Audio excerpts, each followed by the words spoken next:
ইরানের রাজনীতিতে মূল সিদ্ধান্তগুলো নিয়ে থাকে গার্ডিয়ান কাউন্সিল, আর কাউন্সিল স্পষ্ট করে দিয়েছে যে কোনো চাপের মুখে তারা ইউরেনিয়াম হস্তান্তর করবে না, বরং যুদ্ধ থামাতে তারা যুক্তরাষ্ট্রকে 6টি কঠিন শর্ত জুড়ে দিয়েছে। প্রথম শর্ত হলো ভবিষ্যতের গ্যারান্টি, অর্থাৎ পুনরায় যেন যুদ্ধ না বাধে তার জন্য চীনকে গ্যারান্টার হিসেবে রেখে সুনির্দিষ্ট নিশ্চয়তা দিতে হবে।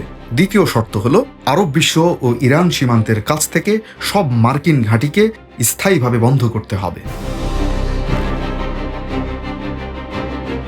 তৃতীয় শর্ত হিসেবে ইরান চায় যুদ্ধের ফলে অবকাঠামোগত ও কৌশলগত যে লোকসান হয়েছে তার পূর্ণ ক্ষতিপূরণ দিতে হবে ইসরায়েল ও যুক্তরাষ্ট্রকে। চতুর্থ শর্ত, সিরিয়া ও ইরাক সহ পুরো মধ্যপ্রাচ্যে যুক্তরাষ্ট্রের সব ধরনের সামরিক অভিযান বন্ধ করতে হবে। পঞ্চম শর্ত, তুরস্কের বসফরাস প্রণালীর মতো হরমুজ প্রণালীতেও ইরানের অনুমতি ছাড়া কোনো বিদেশি যুদ্ধজাহাজ প্রবেশ করতে পারবে না।